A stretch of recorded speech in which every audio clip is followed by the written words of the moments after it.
Shalom, selamat pagi saudara.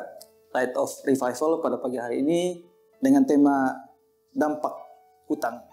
Nats yang menjadi dasarnya ialah 2 Raja-Raja 4 ayat yang pertama. Salah seorang dari istri-istri para nabi mengadukan halnya kepada Elisa sambil berseru, "Hambamu, suamiku sudah mati, dan engkau ini tahu bahwa hambamu itu takut akan Tuhan. Tetapi sekarang penagih hutang sudah datang untuk mengambil kedua anakku menjadi budaknya."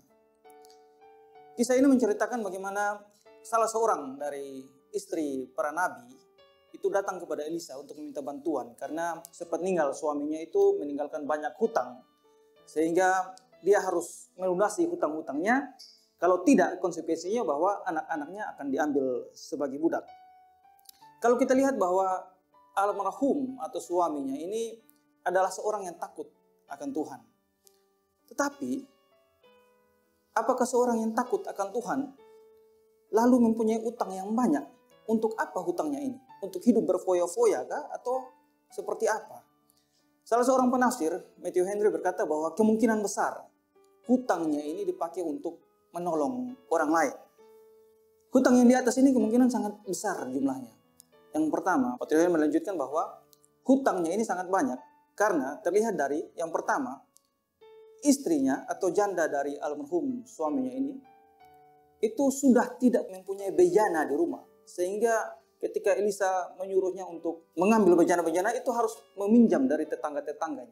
Dan yang kedua, bahwa hutangnya ini besar karena untuk melunasi hutangnya ini jaminannya dengan kedua orang anaknya, bukan salah satu dari anaknya, tapi dua-dua anaknya menjadi jaminan, sehingga berdampak mendatangkan kesusahan baik bagi istrinya dan juga bagi anak-anaknya. Kita melihat bahwa bahkan orang yang takut akan Tuhan seharusnya harus hidup lebih cermat dalam berhutang. Karena bisa jadi hutangnya ini menjadi batu sandungan bagi dirinya, bagi keluarganya, atau bagi orang lain. Karena dengan tujuan semulia apapun, kalau hutangnya itu di luar kemampuannya, akan berdampak tidak baik bagi dirinya, bagi orang lain, bagi keluarganya. Sehingga orang akan berpikir bahwa seolah-olah janji penyertaan Tuhan itu menjadi tidak ada artinya. Kalau kita melihat janji Tuhan dalam Matius 6, misalkan ayat 33, di situ dia bilang, "Carilah dahulu kerajaan Allah, maka semuanya akan ditambahkan kepadamu." Semuanya itu apa? Makan, minum, pakai. Ini janji Allah. Tapi ketika orang menghadapi itu, seolah-olah janji Allah ini tidak berarti apa-apa. Padahal ada yang salah dengan tingkah lakunya, ada yang salah dengan gaya hidupnya. Karena itu saudara, sebagai orang yang takut akan Tuhan seharusnya yang pertama kita lebih cermat lagi ketika berhutang.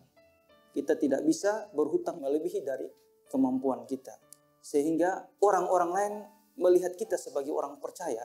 Jangan lalu mereka menghina kita dan menghina kekudusan atau menghina janji Tuhan. Padahal kita tahu bahwa Tuhan kita itu tidak pernah berbohong, Tuhan kita itu tidak pernah salah. Karena itu, hiduplah sesuai dengan kebutuhan. Jangan hidup sesuai dengan keinginan kita. Tuhan Yesus memberkati. Mari kita berdoa.